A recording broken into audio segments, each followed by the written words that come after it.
ሰላም ቤተሰብ፣ ዛሬ ግራቪቲ የለም ስንል ያለ ምክንያት አይደለም። ዛሬ ግራቪቲ እንደሌለ የማሳይበትን መንገድ ይዤላችሁ መጥቻለሁ። ይሁንና እና ግራቪቲ የለም ያልኩበትን ምክንያት አሁን ላሳያችሁ ፊት ለፊታችሁ። ያው ሙሉ እናድርጋለን። አይ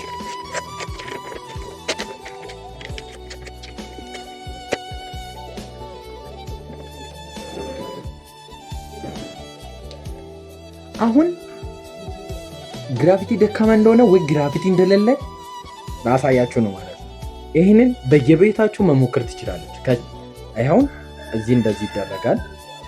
ከዛ ይገለብጣለሁ። ከዛ ምንድነው የማደርገው?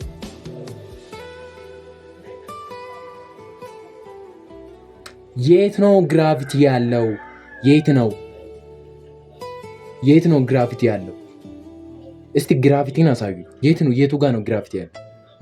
ያንን ኃይል 925,000 ኪሎ ሜትር ወደ ላይ የመሳብ አቅም ያለው ያ ግራቪቲ የት ነው ያለው? where is gravity? አሁን የቱ ጋር ነው ያለው? የቱ ጋር ነው ግራቪቲ ያለው? የአየር ተጽዕኖ ነው። ሰዎች አልገባችሁም? የአየር ተጽዕኖ ነው። ምንም ግራቪቲ መሳሳብ ምናምን የለም። ነገሮችን ውርቀት የምትወስንበት ማንሳትም ከሆነ የምትወስነው በቃ አየር ነች እንጂ ግራቪቲ ምናምን የሚባል ነገር የለም። የት አለ ግራቪቲ? የት አለ? አሳየኝ።